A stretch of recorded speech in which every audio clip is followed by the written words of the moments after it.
வந்திருக்காங்க அந்த அக்கா. குழந்தையோட எதுக்கு வந்திருக்காங்கன்னா, உங்களுக்குலாம் பிள்ளைங்க பெருசா இருக்கும், அதனால நிம்மதியாக வீட்டில் ஃபோனை கொடுத்துட்டு விட்டுட்டு வந்துட்டீங்க. இந்த டிக்கெட் எல்லாம் வீட்டில் விட்டுட்டு வர முடியாது, எல்லாம் கால் டிக்கெட்டு அரை டிக்கெட்டு.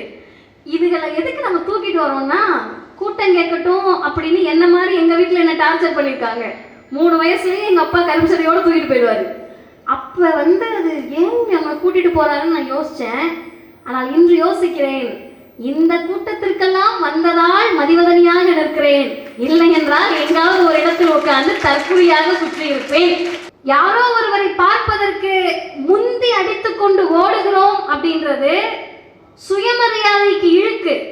இப்போ கூட்டம் நடக்குதுல்ல, உட்கார்றதுக்கு சேர் இல்லைன்னா நாங்கள் நிப்போன்னு ஒரு வரையறை இருக்குல்ல, அப்படி நிற்கக்கூடியவர்கள் இந்த கூட்டத்தில் மட்டுமல்ல, முப்பெரும் விழா நடக்குது, மழை வந்துட்டா கூட்டம் செதறும். அது எந்த கூட்டமா இருந்தாலும் சரி கூட்டம் செதறும்.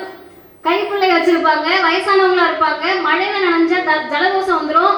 என்னைய மாதிரி மழைன்னு எழுதி வச்சதை பார்த்தாலே காய்ச்சல் வர ஆட்கள்லாம் இருப்பாங்க. இவங்கெல்லாம் ஓடிடுவாங்க, அது சிதறும் கூட்டம்.